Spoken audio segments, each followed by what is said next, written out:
What's a high school graduate kid doing here?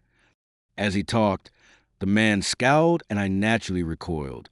His incredibly impolite demeanor infuriated me. I'm here too. I was ready to explain when the unthinkable occurred. Henry is my name. I work as a software engineer and am 22 years old. When I was a college student, my parents died in a vehicle accident.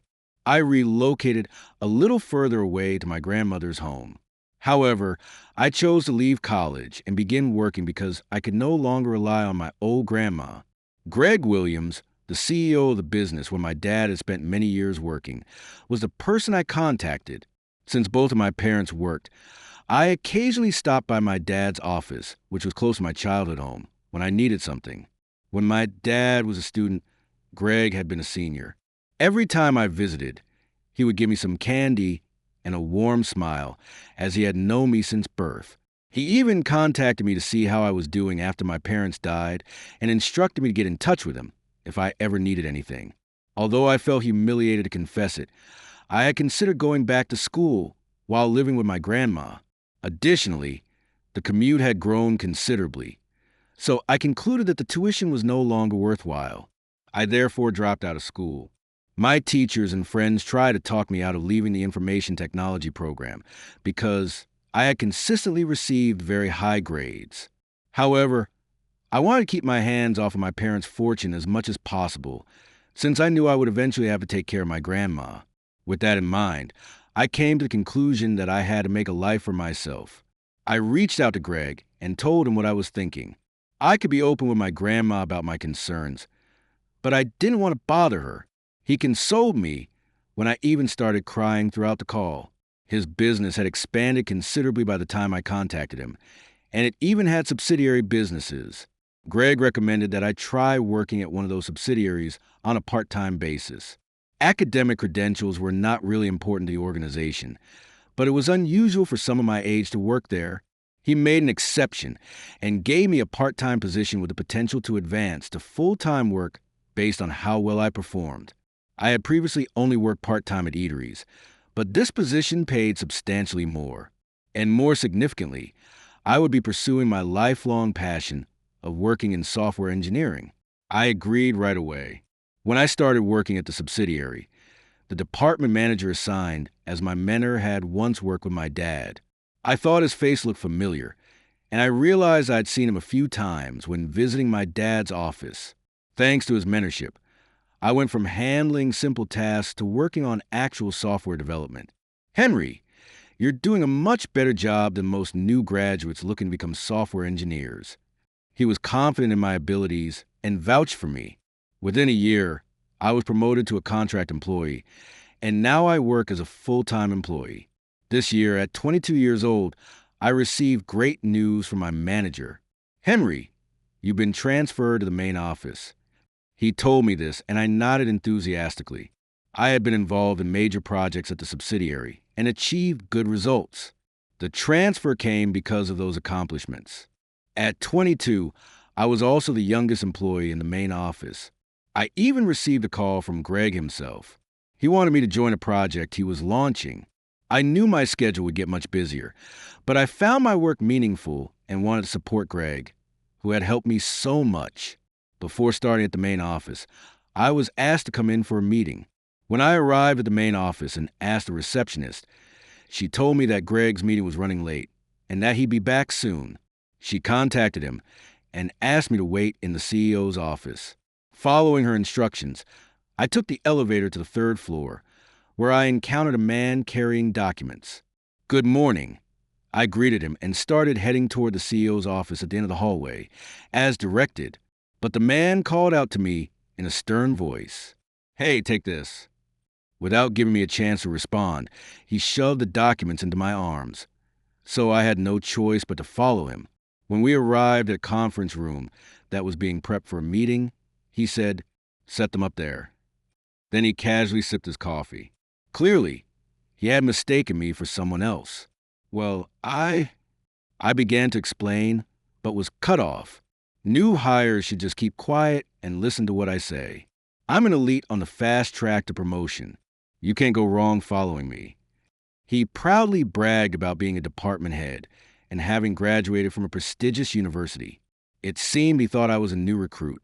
At first, I assumed he was just competent at his job, but his personality was awful.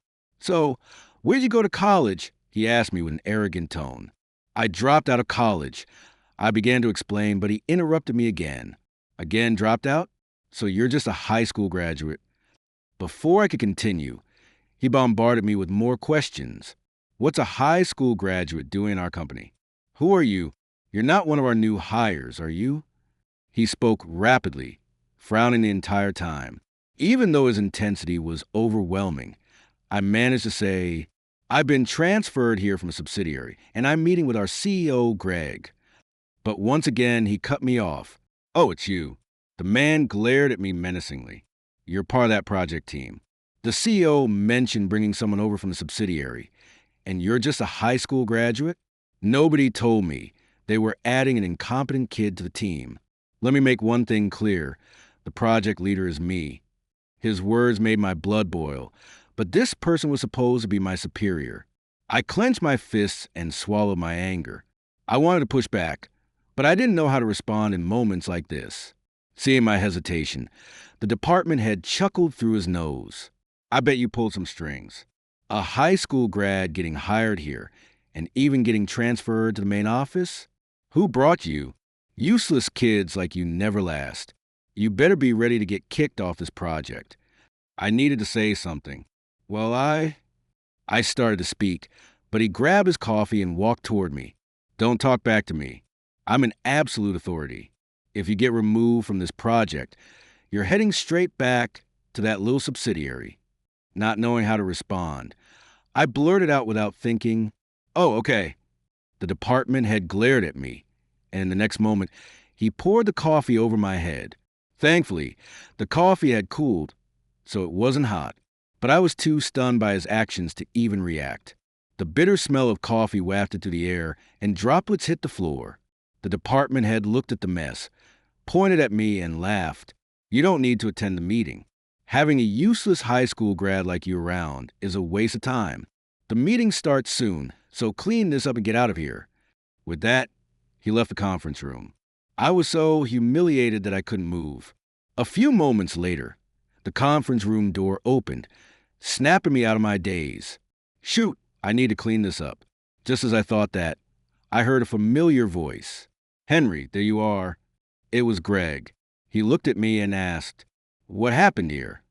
I hesitated, but finally said, "I think I was mistaken for a new hire and got roped into helping with the meeting setup." Greg furrowed his brow. I knew that wasn't what he was really asking. As for the coffee, it was a bit of a mishap. I forced a smile as I answered. Greg immediately pulled out his phone and made a call.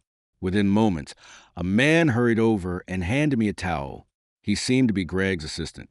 I thanked him, took the towel, and finally wiped my face and hat. Greg led me to his office.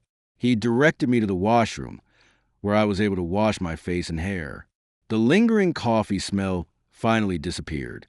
The assistant even brought me a change of clothes, which I gratefully accepted. I felt bad and kept my head down the whole time. Seeing that, Greg chuckled. "You're just like your dad in that way."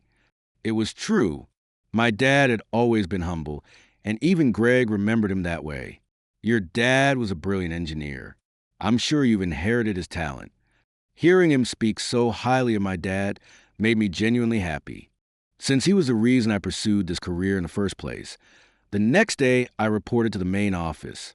During the morning assembly, Greg announced that he would introduce me in front of the assembled employees. He said, "Let me introduce my right-hand man." Standing directly in front of me was the same department head from yesterday. You're the guy from yesterday?" The department head's eyes widened in disbelief. He turned to Greg and asked, "What do you mean by your right-hand man?" Greg, calm as ever, replied, "Henry will be my right-hand man. In other words, the project leader will be Henry." "What?" the department head shouted. Yesterday, he had told me he was the project leader. I had believed that too. But now I was the leader? Even during yesterday's meeting with Greg, he hadn't mentioned this. So I was just as shocked. Greg smiled warmly as he spoke. I had a meeting with Henry yesterday. Despite his young age, he has valuable professional experience and a solid way of thinking. His reputation at the subsidiary is excellent, so I decided to put him in charge as the leader. The department head's voice trembled. But I'm supposed to be the leader. Greg chuckled and replied, "There's no way you're the leader. You lack the necessary knowledge." At that, several people around us couldn't hold back their laughter. It was clear from their reactions that the department head wasn't well liked. His face turned pale. Once the morning assembly ended, Greg called both the department head and me into his office. The department head shot me a glare and muttered under his breath, "Why someone like you?" Greg spoke to the department head in a stern tone. "Tell me everything that happened yesterday." The department head feigned ignorance. "What are you talking about?" But Greg wasn't backing down. "You met with Henry yesterday, didn't you?" The department head seemed to realize he couldn't wriggle his way out and lied instead. "Yes, I dropped some documents, and he kindly picked them up. He said he wanted to help, so I just had him assist with the meeting setup." At that moment, he glared at me. It was clear he wanted me to keep my mouth shut.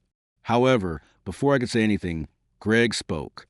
"Henry didn't tell me anything, but you do know there are security cameras in that conference room, right?" The department head's eyes widened in shock, and his face instantly turned pale. "I know everything you did. Your punishment will be decided later, but you should prepare to lose your position as department head." When Greg said that, the department head let out a desperate shout. "No, I just went a little too far yesterday. I promise I'll make this project a success." Greg let out a sigh. At that point, I finally spoke up. "Are you saying it's just fooling around when you pour coffee on someone? I've never seen anyone do that before. Is that kind of behavior normal at this company? If it is, then I won't say anything. And if that really is the norm, does that mean it's fine if I pour coffee on the department head as a joke too?" I picked up the cup of coffee that the assistant had brought in. The department head shook his head furiously, his face pale. "No, I'm sorry." He repeated it over and over. I set the cup back down on the table. Inside, yesterday, Greg explained the details of the project to me. He said I was the only one who could handle it. "Sure, maybe someone like you with a prestigious college degree seems more qualified than someone like me, a high school graduate." Greg listened carefully to everything I said. The department head stared at me, his face still as pale as ever. "But everyone has their strengths, right? I may be a high school graduate for personal reasons, but I've earned several system-related certifications and have relevant experience. This project is incredibly challenging. Without the proper qualifications, do you have any certifications?" The department head averted his gaze. I understood his answer. "I can't hand over leadership of this project to someone unqualified. Besides, from what I saw at the morning assembly, it was clear that your coworkers don't trust you. Honestly, we can't entrust a project close to the CEO's heart to someone like that." As I spoke, the department head turned red and started shouting, "You got no right to say that to me." I knew that it wasn't something I should have said, but I wanted to make this project a success. For Greg, no matter what. To achieve that, I had to remove someone like the department head from the equation. The department head seemed to lose his composure completely, even in front of the CEO, and continued mocking me. "Is this revenge over some spilled coffee? Such a childish move. You're just a lowly high school graduate. You brag about having certifications, but anyone can get those if they study a bit." At that, Greg interjected, "You're absolutely right." I blinked in surprise, but his next words made perfect sense. Henry studied incredibly hard to earn those certifications, and he did it in record time. If anyone can earn them, then I expect you to obtain these certifications within the next 2 months. Greg slammed the brochure with the certification details onto the table. They were known to be some of the toughest certifications in the field. It was the most challenging certification I had ever earned. But I only had about 2 months to study, because I had to get several others as well. Greg remembered that. "Of course. That's no problem," the department head muttered, caught off guard. Greg decided to hold off on the department head's punishment, but things soon took a turn. A few days later, the department head went crying to Greg, saying he couldn't understand the certification materials at all. Disappointed, Greg told him to apologize to me, but the department head stubbornly refused. That attitude pushed me over the edge. What is your problem? Both Greg and the department head were stunned by my outburst, but I didn't care. You ordered me around the moment we met, mocked me for being a high school graduate, and even poured coffee on me. Do you realize I could sue you for defamation and assault? And you better pay for my dry cleaning bill too. I stepped closer to the bewildered department head. If a high school graduate like me can earn those certifications, anyone should be able to, right? So why is it that you, after saying all that, have no idea what you're doing? I laughed a mocking laugh. Maybe you shouldn't make bold claims if you can't back them up. People who talk big but lack the skills to deliver are pathetic. The department head's eyes welled up with tears, seemingly scared of me.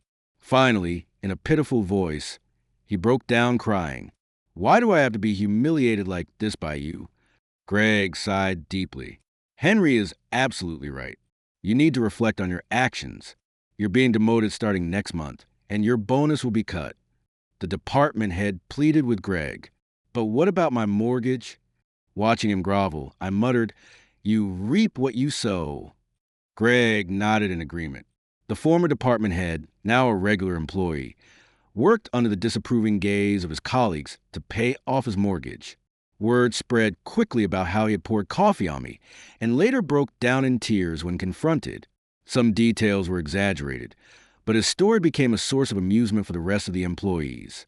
His work environment grew uncomfortable, but that was his own doing.